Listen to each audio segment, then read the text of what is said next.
These race-face NextR cranks may be the last cranks you'll purchase. I know, that's a pretty bold claim, but let me explain. But before I do, let me just get this out of the way. This video isn't sponsored by Raceface or any of its authorized distributors, so I'm not obligated by any brand or sponsorship agreements. I purchased these cranks back in 2018 for my Yeti SB 5.5, so I've been using them for about 5 years now, and they still look as good as they when I first bought them. The only thing I've done is put some fresh decals to freshen them up a bit. So, the reason for making this video is not to tell you about how light or how strong they are. Don't get me wrong, these are very light and pretty strong cranks. But the main reason I'm excited about these cranks and want to share this video with you is because of this. Yeah, I know, just a plain old tube. It doesn't look like much. But this tube is a spindle for these cranks.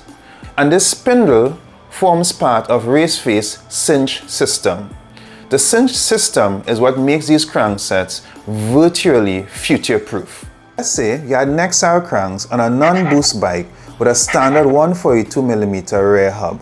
Then you bought a new bike which had a boost 148mm rear hub, and you wanted to transfer your cranks from your old bike to the new one. As long as both bikes have the same bottom bracket width, all you need to do is purchase a new boost cinch chainring with a 3mm offset and your problem is solved.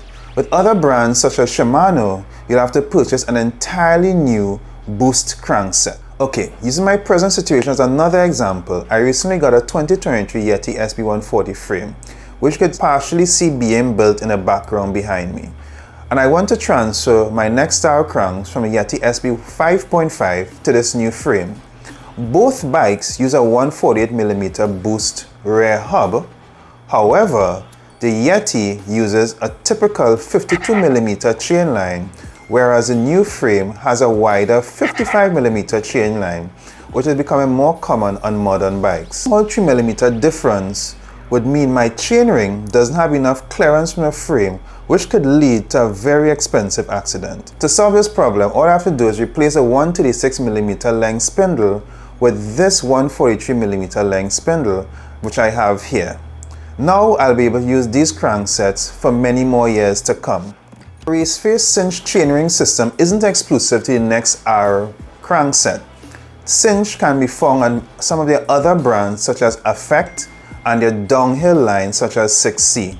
The beauty of this, they all use cinch, and the cinch system is what makes this crankset virtually future-proof. You can change your chainring to match boost versus non-boost standards. If you have wider chain lines, you can simply change your spindle without having to buy an entirely new crankset. And that's what makes me so excited about Raceface brands, and in particular the Cinch system. Is really awesome, and I think it's one of the most unique features about Raceface drivetrains. I almost forgot to mention that at the time of this recording, you can get up to 50% off NextR cranks directly from Raceface website or from Jensen USA. I've placed links in the description below if you want to purchase a pair of these cranks. You better hurry because there's no telling when the sale will end. Thanks for watching.